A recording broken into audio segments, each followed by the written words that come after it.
welcome to the European Ham Radio Show. And it's Sunday, it's 8 o'clock European time, and probably a different time zone for our two Americans here, but we'll figure that out as we go along. I usually try to plan an intro while we play the intro music, but today I don't have any. So no really bad jokes for me today. Marion over there is stepping in for Kjetil. Kjetil's in Prague. He's at a brewery and he doesn't like beer. So that's a waste. And we have Elle-Marie down here from She's on Frequency, the fastest growing YouTube channel I've ever seen. And we'll get back to that after the Ham Radio Moment of the Week. And you're at the starting slot today. What's your Ham Radio Moment of the Week? Yeah, sorry. I thought go. I'm on the starting slot. I'm really I'm new here. Go ahead. No, don't worry about it. Hi, folks. Good evening, everybody. Good morning, good afternoon, whatever. I was on a SOTA. I'm on holiday or on vacation, as you say in North America. So I was on a SOTA and POTA on Monday, and this was very successful and beautiful. The picture here in the background was taken up there on the mountain. It was a beautiful, gorgeous morning up there, and a little bit cold, but and a little bit windy as well. But I managed to activate the SOTA and the POTA, and it was absolutely fantastic. So, and next day I was done because I was very lazy in the last month, let's say. I was out running, doing a little bit of exercise, but hiking is a totally different story, especially when you have a backpack full of radios and batteries, etc. So you do know that there's such a thing called QRP again. Yeah, it was 20 watt is not QRP, but hey, you need some food, you need water, and that's the main weight you have to carry. The radio is not the problem. I don't think about the radio, but yeah. It's usually all the other things that add up. And I just want to welcome Lee as a member of the European Ham Radio Show. Hey. Welcome, and your support is greatly appreciated. And he's, as he says, been a member of my channel for a while. So welcome here as well. Anything else this week, Jürgen? No. As I said, I'm on vacation, so I'm sleeping long and having a nice brunch and having some time with my wife. Tomorrow we will go to OE6, for example, and having a good time. Not bad though. I wish I could have some vacation time now, but I just got to ask: when you plan your vacations with your wife, do you actually refer to where you're going as OE6 or? No, that's Styria. That's one of the central parts of our small country, which is absolutely gorgeous. And maybe I take a radio with me and activate a park as well. Let's see. Yeah, that usually radios happen to just fall into the luggage, don't they? Yeah, indeed. Yep. And I always tell my wife I have to carry a radio with me because in case of an emergency, I have to communicate. So. Yeah. Tobias, you've been writing firmware for your 3D printer. I guess it's going to take even longer before you cave in and get a new printer now. Probably, yeah. I'm just having so much fun fiddling with the toys that I already have that I'm not in the mood to buy an untested new one on top of my untested bad one that I currently own. But let's see, if the Snapmaker U1 is out and everybody's happy with it, I might buy that one. Okay, so you're asking about my ham radio moments. Yeah, I was. Don't have a lot. I finally managed to crack the secrets of the G code for that Marlin firmware and got an acceptable first layer with my zombie setup, where I basically taped a PIE sheet on top of the original heat bed of the printer. And yesterday I went a bit extreme and completely hacked the firmware. Usually, this is a closed source printer, and the firmware in that microcontroller is read protected, but the microcontroller has been out for like 10 years or so. So of course there's a way to circumvent the read protection and get a complete firmware dump, and I managed to do that. And once I have a complete firmware dump, I feel more confident in flashing my own crap onto the board. And I managed to recompile the Marlin firmware, rebase it on top of the latest bugfix 2.1 branch, and flash it in. And hey, it's starting, and it welcomes me with firmware compiled by LabCat. So that was the achievement of the weekend. That is not bad, though. Did you cut a trace on that PCB? Yeah, I was not sure if if powering the CPU from the debugger and having the original power regulator connected basically drags down the voltage below 3.3 volt. So I clumsily cut the trace, and afterwards I connected it again. Yeah. But right. Yep. It could have been done nicer, I agree. But at some point I got desperate after hour 3 or 4 of tinkering. No, I think that's a perfectly well job well done. That's, I'm actually impressed by the level of detail when you go into these projects, like those old Kenwood radios as well, where the rest of us would have said, okay, enough with this now. You solder on for at least a couple more weeks and get a really good result out of it. Yeah, it's interesting. I learned stuff about STM32 boot pins, and I had to micro solder a little wire onto one of these boot pins in order to make the firmware read attack work, because it basically it power glitches the system, then it loads a firmware into SRAM, and then the SRAM firmware dumps the content of the flash. So it's, of course, it's not my doing. I haven't written the firmware. I've just found it and played along. Yeah, but no radios this week then. No radios, but I'm having too much fun with the printer. Didn't you disassemble the UV5R Mini? Yeah, I posted the video about dismantling the UV5R Mini. That was well worth a watch, both for the technical details and for the huge blunder you make there. I was screaming at the screen looking at that. Exactly. Yeah. Oh, I need to. I know. I can see that. Yeah. I need to finish watching that video. Of course, I left it in because it's all entertainment, right? Absolutely. It is. Okay. But now let's come to our guest. No, this direction, and Elle-Marie can. Tell us the ham radio moment of the day, the week.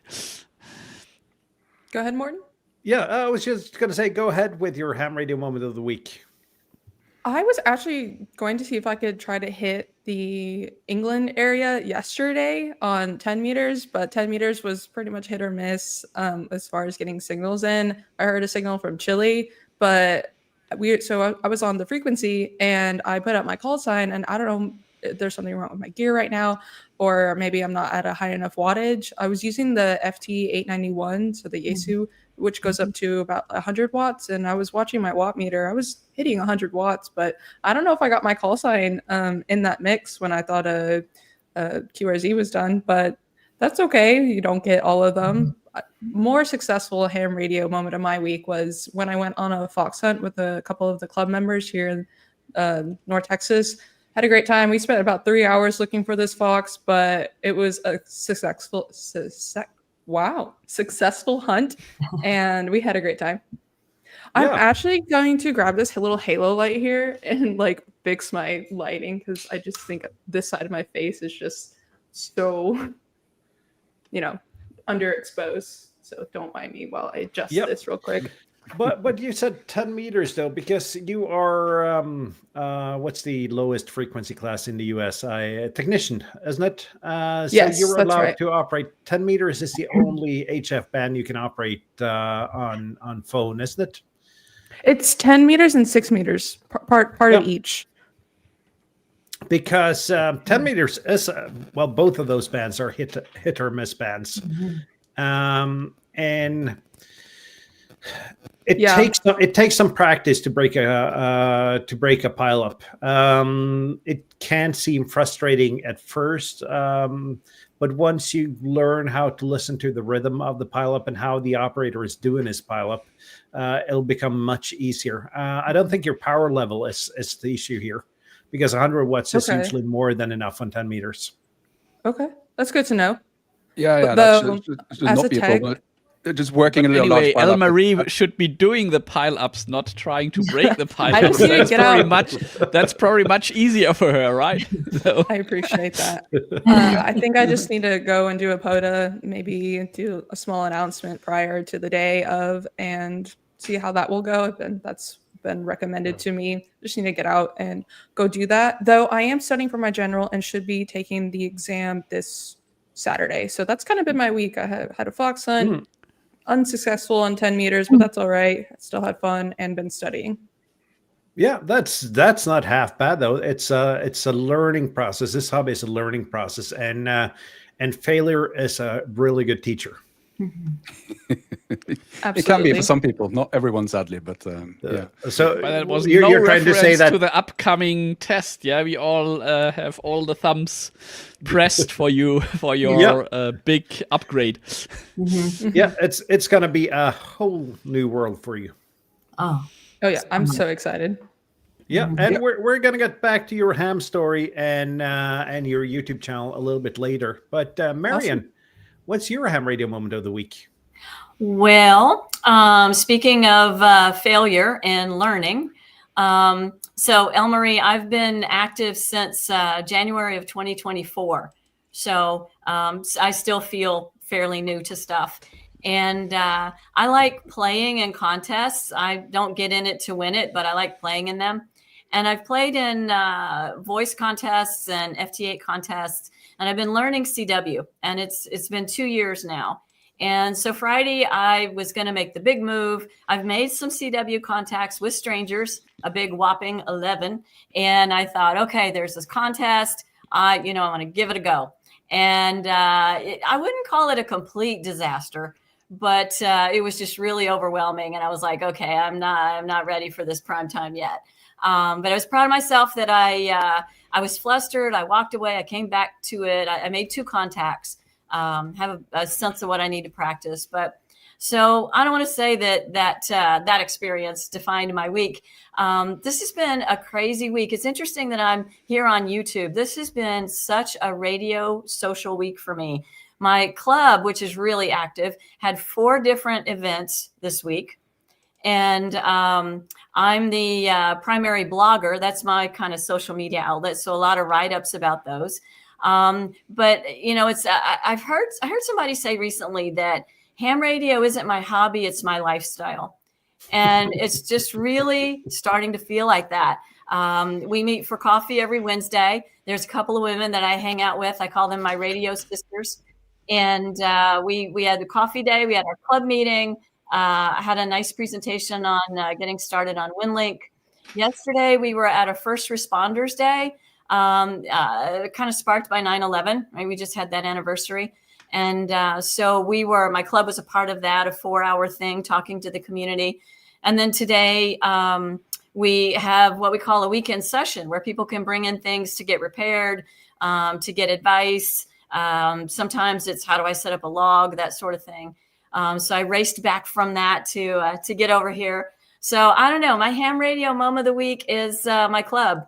I've spent more time with my club and writing about my club this week than I have in a really long time. And I'm thankful for that. It's good people in my life, just like you guys. You're good people in my life. I appreciate that. Thank you, Marion. And being a member of a club is is a great way of learning in this hobby. Colin has a couple of comments here regarding 10 meters. And he states absolutely correctly that it's a bit early in the year for reliable comps on 10 meters between Europe and the US. 10 meters is strangely enough a winter band, and it's a daylight band. So that can make it a little bit tricky, but when the openings are there, it's going to be great. 10 meters usually shuts down in the summer, and it usually opens about nowish. And then it stays open until spring. And when summer comes and you think that you have all the time in the world to play on 10 meters, the band's dead. It's absolutely a daylight band. Each time I tried, it was kind of like right at dawn-ish, or when the sun is about to set. I'm forgetting my certain geographical weather sayings here. But yeah, as soon as that sun would go over, it's just like, oh, noise, just a big old ocean out there. Yeah. And Christian wants to know what antenna you're using on 10 meters, Elle-Marie. A couple of different antennas. So I've been loaned one. It's just a vertical antenna that's vertical whip that kind of extends, and it's a telescoping antenna.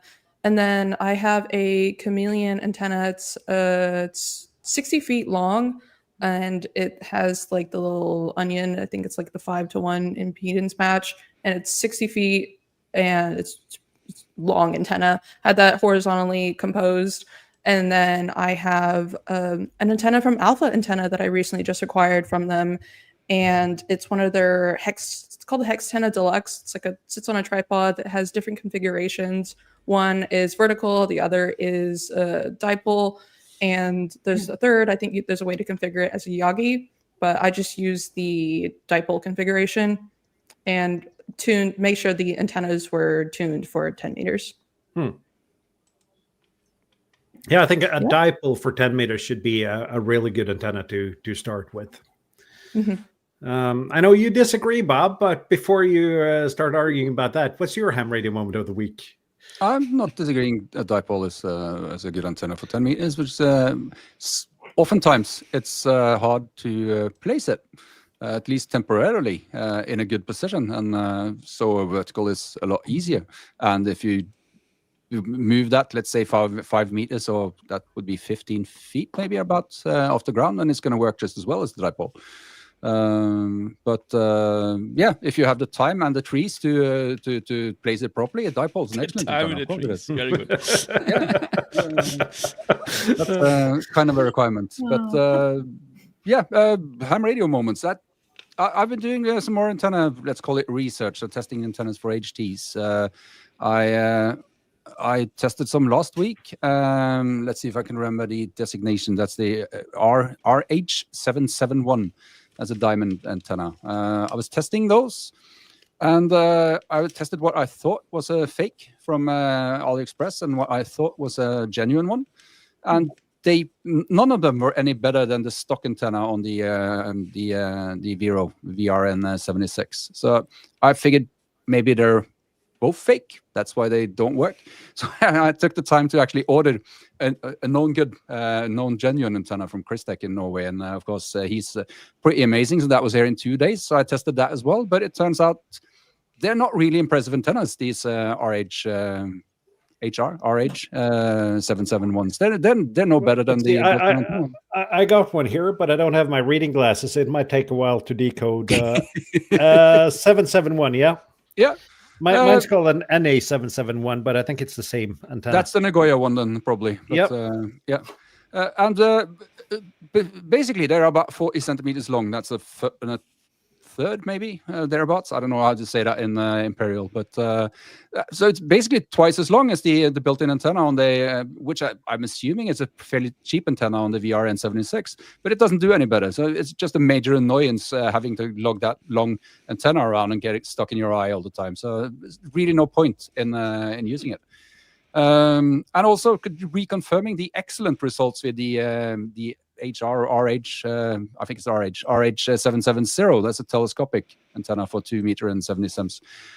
Still getting almost in this test, getting almost 11 dBs more signal than with the stock antenna. So Just wanted to confirm that, because the 14 I got on the last test was just almost too good to be true. But that is indeed an amazing antenna. So if you, yeah, there's videos on all of this. If you're interested in antennas for HTs, and I have all the videos you'll ever gonna need. And I'm gonna create more, because you get these tiny stump antennas that you can put on the HTs, and I'm pretty sure they are overpriced dummy loads, but there will be videos testing them as well, because I'm having fun with this. There's lots of numbers and calculations to do when I test it, and I love that I just want to say those small stubby antennas, they have their place though. If you're using something to a hotspot in your house and you don't want it to radiate much further, yeah, they're pretty decent for that. They're not decent for long distance communications.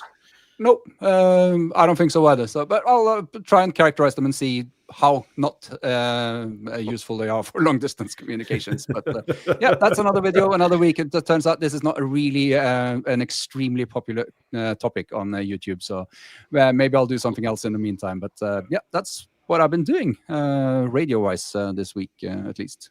So how about you, Morten? What's your radio moment? You gave me an excellent segue, though, because I released a video about WinLink on the Zygoog G106 yesterday. And I honestly didn't think that would perform well at all. It's one of those videos where people search on how to do this and how to do that, and it'll be a steady performer for the next 5 years, but it's not going to take off suddenly. But it's strangely enough, it did. So once you figure out what works on YouTube, please let me know. But on to my week, and I've actually prepared this week. Let's see if I can share some photos here, because there's actually been some ham radio in my life this week. First of all, I've got a couple of new radios, and this radio is just simply stupid.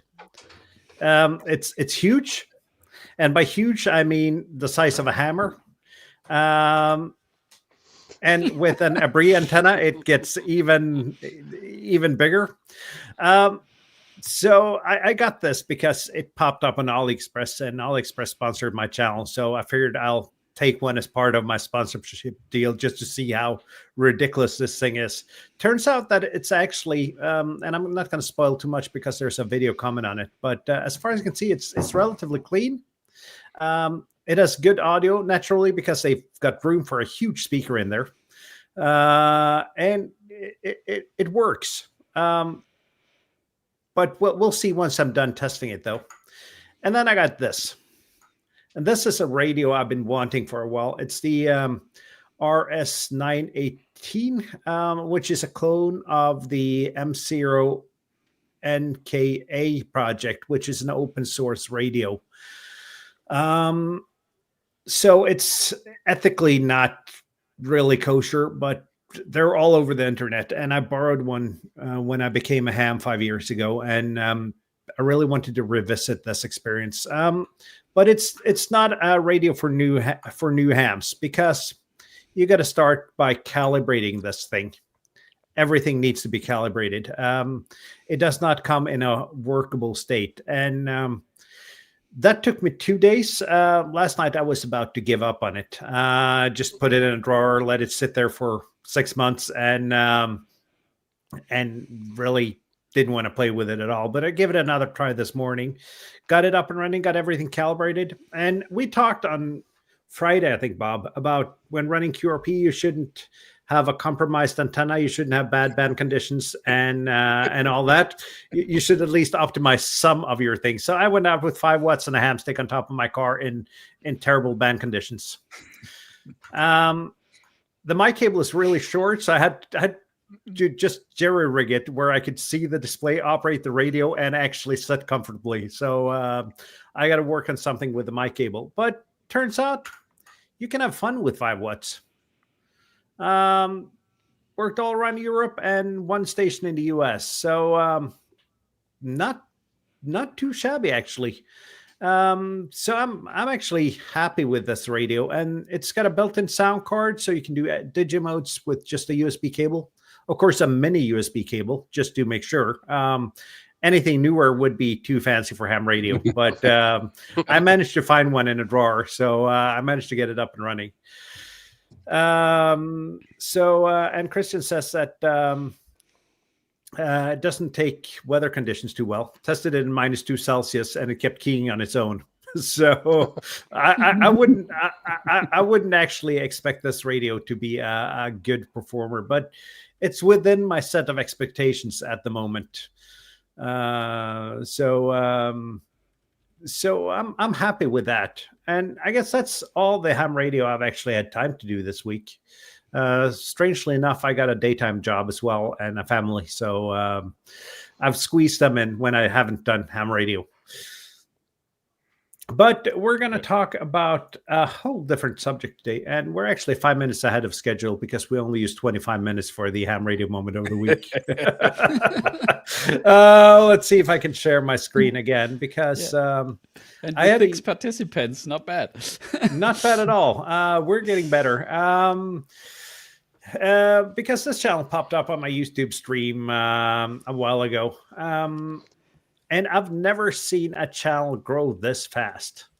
So I figured I'd had to send Elle-Marie an email and see if she wanted to be on. And since then, there's been more videos and more subscribers to your channel. And what I really like, Elle-Marie, is that you show your progress and you show that it's okay to not know everything, which is a really good approach. It's a way of learning, and a lot of YouTube channels tend to just give you the solution without showing all the struggles. And there are a lot of struggles in ham radio, even for us that's been doing it for a while. So kudos to you for that. But how about we start with your ham radio story, Elle-Marie? What made you become a ham?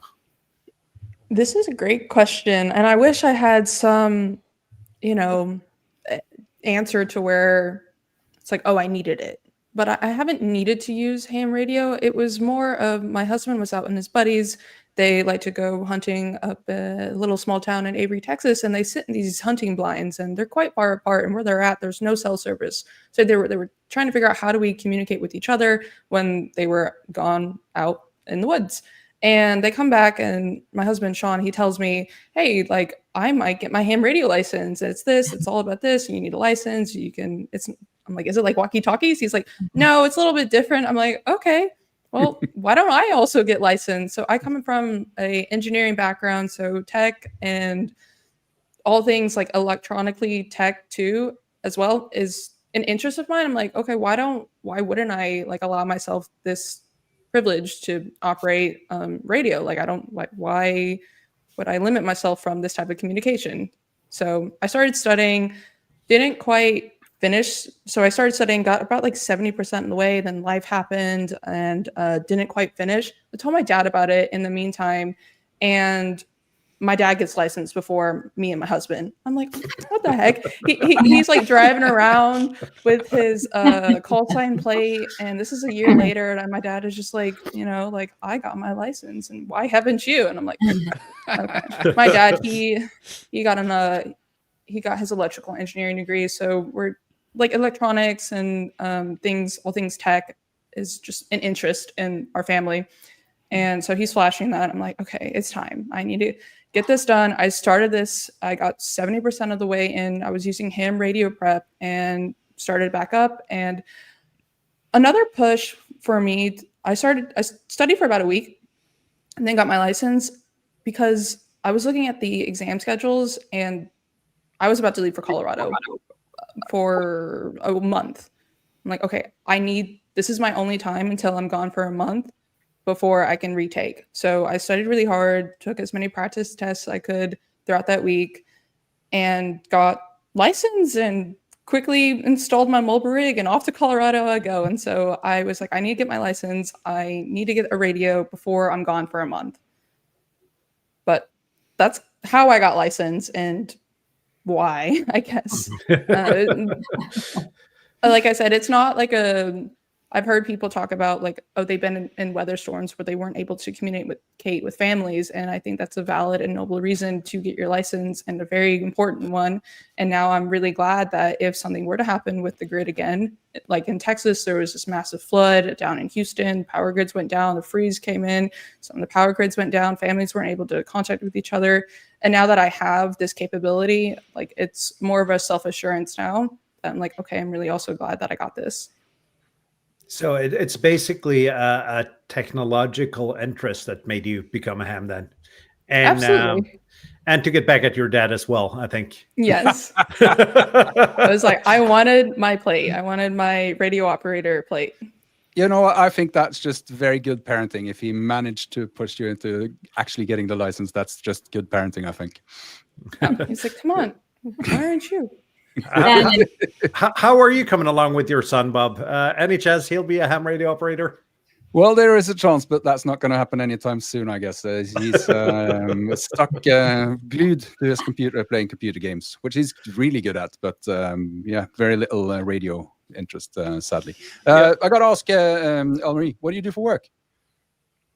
I am a project owner of a software development company in the hospitality industry. So whenever you're going into a hotel and you need to check in, there's a clerk operating a laptop or a computer, and they interact with the software. So I am the product owner of such a type of software. So that's what I do for work. But I originally started my current company as a developer on the team, and we were doing .NET web app development. So we're using Angular, SQL, CSS, HTML, JavaScript, using the Angular framework, and was asked to become a product owner. I said, sure, why not? Like, why again, like, I want to open myself opportunities to myself. And I feel like I wouldn't have taken on that role. It may have like closed the door to such a type of career. So I said yes, and now I'm the product owner of what I started developing on with my other developers. It's very, very cool. Very good. I think being a project owner is a nice job when you have good people working on the project. It can be hell on earth if you don't, but yeah. Speaking from experience, Bob, no. Well, you guys are the software people. I'm the hospitality guy, so I'm kind of curious on what piece of software this is. Okay, it's ironically, it's called the PMS. It's Property Management System. Yep. So it's just manage your guests coming in and out, and manage third-party integrations with like something like Expedia coming in, managing different types of rates, and whether the rates are private or visual to the customer. It's a whole experience working with the software. I know everything about that. I've been working in hospitality for the last 30 years. So I know that very, very well. And I know how good software has become since when I started. And bookings used to come in by fax. What I love about my current role and my job is that it's fully remote, and I can be here and work from home, or I can be in Colorado for a month and work there. So that's the advantage that I have with my current role. Believe me, when 10 meters starts opening up during the daytime, you're going to be even more happy to work remote. Oh yeah, I've got this big window, which is like to my front yard. I can just open up the blinds and put my antenna out there. Yep. Sounds like a plan. that is the sole reason why I don't work from home. I have my radio nearby when I work from home. You have a flex. You always have your radio nearby. Yeah, that's not an excuse for you. It is because my boss, which I share an office with, would look strangely across the office if I started talking radio.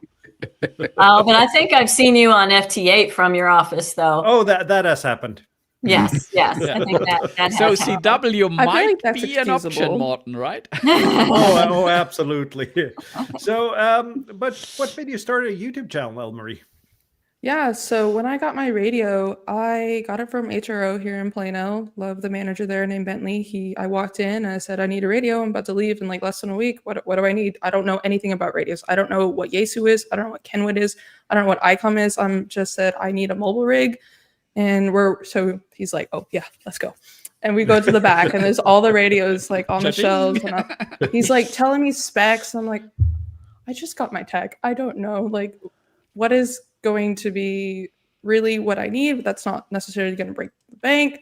And I don't know if I didn't really listen to that advice very well, because I went with the Yaesu 510D, which as a new ham and 500 something odd dollars is, you know, it's a big investment at the time for me. But he emphasized like buy once, cry once. That is So I so said, true with that okay. radio. That's Yeah. a fantastic. It's got a Okay. horrible user interface, but other than that, it's a fantastic radio. I got the Well, 500, good which is choice. basically the same thing. But So- I can tell you this though, your first radio is not going to be your last radio, and once you get into HF, those $500 isn't going to seem like a lot. Yeah. Yeah. Yeah. Oh, I've seen prices. Yes. Yep. So I get my radio and I get all the components installed into my mobile rig, and I'm like, okay, what do I do? Like, how do I install this? I have no idea how to install this. I start looking things up online. I'm like, how do I install my radio into my car? And I go to YouTube. There wasn't a lot about like specifically forerunners and installing your radio into your car and what they did to get through the firewall. I had to watch a different video in order, like unrelated to radio, to understand how to get through the firewall for the Forerunner. A little backstory here is I'm not unfamiliar with social media. So I've had an Instagram for my cat, for my dog. I've owned a camera for many years and like know my way around how to create videos. And I've always like dabbled in content creation and other different avenues. And so I saw an opportunity where, why don't I showcase my Forerunner and kind of explain very, you know, I wasn't going to try too hard, but I just wanted to put something out there. So if you watch that video, and compared to my other ones, you can tell like I'm just kind of testing something out. And I walk around the car, I have my camera showing with the firewall, talking about my struggles with the firewall, and posted it on. I said, okay, there it goes. And I purposely included my face at the end because I think people definitely love to see the person behind the camera as well, especially if like they're hearing someone. It's more interesting to the viewer to see the person versus just like a car. And so at the end, I was like, okay, well, gonna put myself out there. And I was a little insecure about it, especially going back and editing. I was like, ooh, okay. I don't know, but I have to try. Put that video out. It did better than I expected. And so I said, well, why don't I try vlogging my experience with the radio on my way to Colorado? Because I think that's my second video. That one did well. And I'm like, okay, what's our momentum here? Like what's gonna happen? Why do I keep trying, keep testing? And yeah, here we are. Now I'm like fully dived in. I have Elmer's under me, helping me, like explaining things with me. I'm really diving into technology. Like my reactions to what I felt in those first QSOs, I was like truly amazed by the technology that like I can just talk to people from all around the world, and I just have my radio and I don't need my phone. I was really enthralled with like the magic of radio. Yeah, because radio is magic though. Mhm. It's not really. We can get into that. That's kind of a trigger word for those who have watched the channel for a while. But there's something about that feeling though.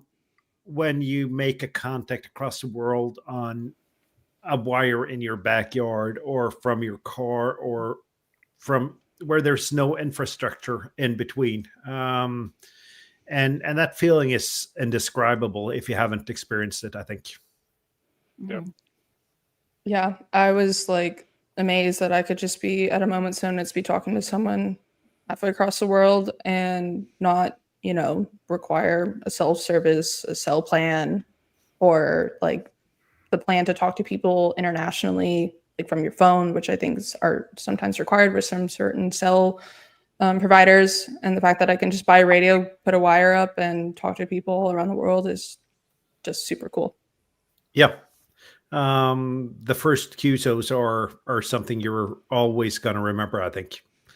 At least I do. I had a comment to something you were saying. I figured I'd wait until you were done, and now I've forgotten the comment, so it might pop back at a later point. That for people who have watched the show for a while, you know that these things tend to happen. Yeah. But yeah, I was going to say, yeah, I remember now. The thing you said about putting your face out there. Don't worry, it's gonna start not bothering at all putting up a camera and lights and everything in public. And for some people, just getting a radio out in public is scary enough. But at some point, it's just going to feel natural to film yourself and talk to yourself in a crowd, and it's not going to bug you at all. I don't know yet about, you mentioned crowds, and I've been asked to present, and I don't think I'm there yet to sit there on a stage with a microphone. I would like to be there at some point, and I think I have the capability for it, but I feel like I need to learn more before I'm put on stage. I think like the best expertise topic that I could provide if I were would be to how to work a camera, how to like operate video editing software. Like I want to learn more about radio before I'm like put on stage and then given an opportunity to present a technical detail about a certain subject. So I really want to learn and gather as much information I can, maybe because I'm still trying to find my niche right now. Some people are really into CW, some people are really into HF, UHF, or they're good with their directional antennas. Like I'm looking for my niche as I explore different avenues at this time. I think if you get asked to do a presentation, then the fact that you know that you don't know everything, that's going to make that presentation so much better, because there's so many people in this hobby that are absolutely convinced they have all the answers, and they're really annoying. And they haven't figured out, and they know the one and only way to do the hobby, right? So not having a clue and admitting it is best. I think the best thing for making new videos, because the viewers explore while you explore the hobby, and they come along on the journey, I think. Absolutely. Yep. Yes. Yeah. Go ahead. Oh, I was just going to jump in. Being new, this is, I don't know, what am I, 20 months in, something like that. I think it is important to remind people who know ham radio in and out what it's like to be new. So I think there's some value in that. Just kind of reminding people you're throwing out all these acronyms, and at one point it's a Yezu, and at one point it's an 891, and at one point it's something else, and it's like, are we talking about the same thing? I think it's good to kind of remind people of that, and particularly being women, I think it's good to show that okay, everybody struggles, we're going to struggle, but I've found women really bonding together. It's like, okay, I kind of have my radio sisters, and we can do this. So I think that's a really good piece too. And the guys were saying about people telling you how to do this. I've come across that because I love all aspects of ham radio, and I'm still trying all different kinds of things. And I had someone who is a good 20, 25 years older than me, upset that I kind of like contesting. And he said in this big booming voice, "Marion, you don't get on the radio to say 599 Mike Echo. You get on the radio to talk to people." And I thought, well, okay, so that's your deal. But till the day I die, I will keep repeating, you get to do ham radio your way. And it's one of the things I love about the show is that you guys do show struggles. You do show how long things take, but there's also such a good variety. Some people are really into building, and Tobias taking so much time focused on this thing. You can tell he loves it, and that's what life is about. Find your passion. So we get to do ham radio our own way. I first heard that from a friend of mine who is on the board of directors of POTA, and he was saying you get to do POTA your own way, and I keep telling you how wrong their terminology. Yeah, well, I don't quite have that. I'm with Elle-Marie. I don't quite feel qualified to say you're wrong, but I will say that's really confusing. But yeah, we get to do ham radio our own way, and don't ever let anyone tell you any different.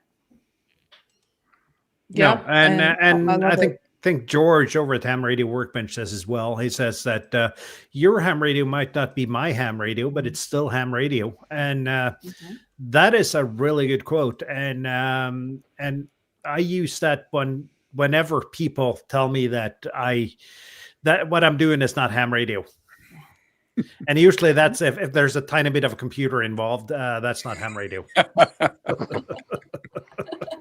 Yeah.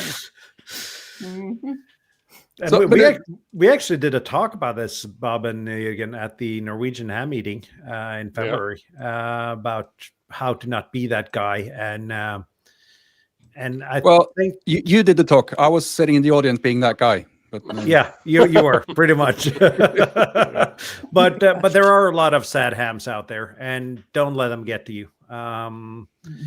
Just listen to the people that wants to help you and ignore the rest. That's my advice. And be snarky in your YouTube comment replies. That tends to drive them away. There's I usually, if I see something, it's like, oh, that's a good point. But I saw something about DXing. It's like, is it really DX if it's digital? I said, well, Yaesu literally put a DX button for wires X, which is a digital mode. So I don't know if that was snarky, but it's what the manufacturer put on, because you have to hold down the red DX button in order to enact wires X onto the Yaesu radio, which is a digital mode. And anyways, that was the manufacturer's choice. But I try not to be snarky. I don't want to drive people away, but I do want to present facts, or maybe give like, oh, that is true. Or if I see something that's absolutely like, maybe I was wrong, I maybe will pin their comment and reply, oh, this is good information. Please like take a look at this. I may have missed something. So my Meshtastic video, someone said that like decoding or going into license mode is not the best way to use your Meshtastic device, because it can block others from contacting you. You want to stay in encrypted mode, and I didn't know that at the time when I made the video. So I pinned that comment. I was like, please take a look at this. So I tried to like take what they say, and if it's like a more of an informational correctness. Now, if someone is just being rude, I don't respond. I just leave it and I don't respond. To be fair, being snarky at strange comments is sort of Morten's hobby. I will normally just say thanks for watching and don't get into it, because it's taxing to deal with dumb people at Just times. like the comment, that'll make it disappear, and then you can move on. That's a strategy of mine. But I'm serious. If you don't reply, it stays there, and every time you look at it, I mean, oh yeah, if you're annoying. on YouTube Studio and you like go through your community tab and see what you haven't responded to. But so far, I would say the positivity has outweighed any sad hams. Yep. That's been and great. that's usually the way it is, though, both at a club meeting and on the internet. Except if you go to the QRZ forums. That's a whole different story. Yeah, if you had enough of that, we have a very nice Discord I can recommend. So that's hamshow.eu/Discord if you want a friendly place to hang out. Nice plug there, Bob. I was struggling to find a place to plug our Discord, but I'll put it in the comments here now. So everyone's welcome, and we've only had to moderate once or twice, but it was the same guy. So I prefer to say once. Yeah, that's official. But I have a question, because I think I saw your latest videos. YouTube obviously knew you were going on this show because it was recommended to me, and I was on the APRS in the Yaesu.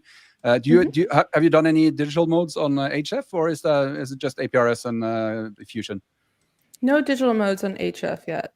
FT8 is my next learning experience. I'm meeting up with someone that understands the YCAT software and is going to help me kind of learn it and go through it. So I look forward to that. Yeah, because that's at least for me, I had great fun doing FT8 for a long FT8 long is time. digital, right? Absolutely. Yeah. Okay.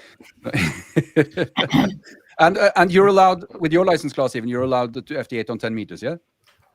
I should be allowed to. Yeah. So that's going into the autumn now and the winter time, that you can work the world easily on the. I don't know if that's your 891 or if someone else's, but on the 891, 10 meters FT8, you can work the world easily. So Awesome. Yeah. It's not my radio, though. Hopefully, it won't be limited to 10 meters after this Saturday. Yeah. So hopefully it passed. I'm a big proponent of FT8. It helped me. I still enjoy it. I find it relaxing. But it helped me learn propagation. So who's on at what time of day on what bands. You also learn a lot of the prefixes. So, FT8 is a little slow. So while you're sitting there looking at it, if you're paying attention, where is this in the world? And, let me learn this grid square. And what is this prefix? Oh, that's Spain. Okay, I need to remember that. I think it's a great teaching tool. And there's almost always somebody there. One of the reasons I like contesting is just because there's a lot of people on at any given time. And you can't find that some days. Some afternoons you're like, I want to talk to people, and you're zipping around. Who can you find? And you can find a few POTAs or something, but maybe not a lot of people. And with FT8 and FT4, which is just the same thing but faster, there's always people on. And I highly recommend it for new hams as a learning experience. I hope you do it. Yeah, and FT8 is great fun. And FT4 it's not just a little bit faster. FT4 is FT8 for people with ADHD. So if you can't be bothered to stick around for 15 seconds, you can manage 7.5 seconds. So FT8, great fun. Sorry, FT4 is great fun as well, and it's twice the speed, twice the number of contacts. Can I ask a question to? Yeah, is it Jürgen? Yeah. I went on my first POTA with a couple other hams in Colorado, and I can totally attest to what you were saying with the amount of gear that you got to go up. You got to bring your food, your water. You're up there for maybe, I don't know how long you're up there, but when I did mine, we were maybe 2 or 3 hours. And granted, we didn't efficiently bring the right radio gear, but I really hope your SOTA experience was good. And you said that you were able to activate it. Mm-hmm. Awesome. Yep. Ours was failed. You need four QSOs for SOTA and 10 QSOs for POTA. And I used my FX4CR, so just 20 watt. These tiny little Chinese SDRs, 20 watt, and the JPC12 antenna. I was going to say it's the size of a pack of cigarettes, but I guess that's more of a generational marker than it's anything. A little, let's say, 4 times the size of a cigarette package. Yeah, that's closer. Obviously, Morten hasn't smoked in a while. No, it's been almost 10 years now, so I don't really remember how. Yeah, and I was really surprised to work Victor Kilo 5 Papa Alpha Sierra there in southern Australia, but on sideband? Yeah. Ooh, 20 nice. watts, 5 and 3 in Australia with 20 watts. But he is exceptional, let's say. He's in a very RF or quiet place. So Paul can hear the grass growing in Europe. So I also had a VK contact once on a ham stick and 10 watts. And that feeling is amazing. Yeah, when I worked him the first time from this summit, that was 2 years ago, I was using my Xigo, my 6100, and just for fun, I turned the power down from 10 watt on battery to 5 watt on the internal battery, and then to 1 watt, and Paul was still able to hear me. So that's a moment you never forget. No.